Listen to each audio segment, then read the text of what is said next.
Bienvenidos al canal Joker Paz Mundial Guerrilleros Feliz.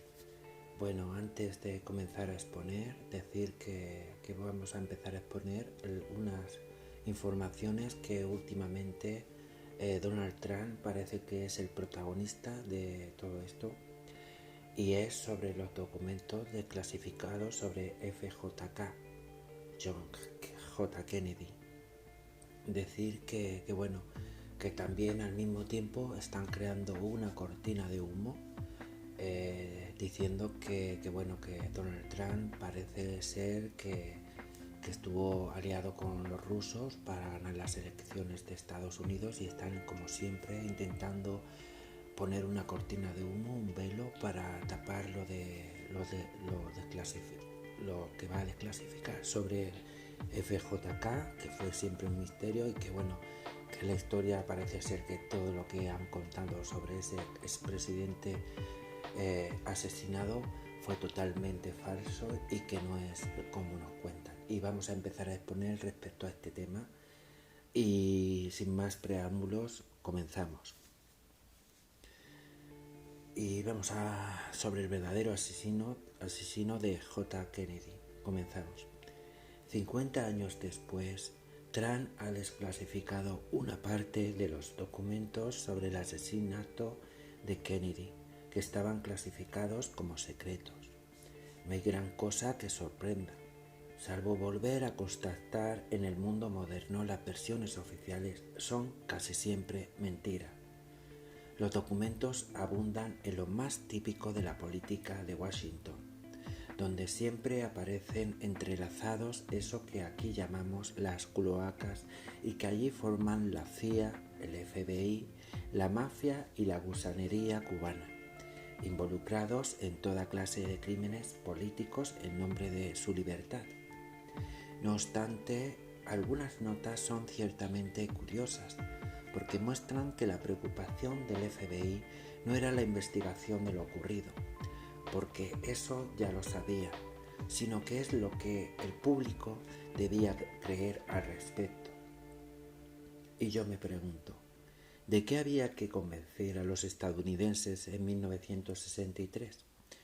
Esa es la nueva y más importante tarea de la policía: redactar los comunicados oficiales y nota para la prensa. Un mensaje dirigido al director J. Edward Hoover el 24 de noviembre, el día de que Jack Ruby asesinó al asesino oficial Lee Harvey Howard, decía: tenemos que convencer al público de que Howard es el verdadero asesino. Otras notas del propietario Hoover iban más allá. El verdadero núcleo del asunto era convencer de que Howard era el único asesino, que no había ninguna conspiración sobre el caso Oswald. No hay otra cosa que su muerte, decía una de esas notas. Ante la comisión Warren, el director del FBI fue muy tajante cuando aseguró que no había visto ni un céntimo de prueba de ninguna conspiración, algo que repitió posteriormente muchas veces. La preocupación de Hoover por tapar la conspiración desde el primer momento es muy significativa, porque normalmente la policía siempre empieza diciendo que no puede destapar ninguna hipótesis.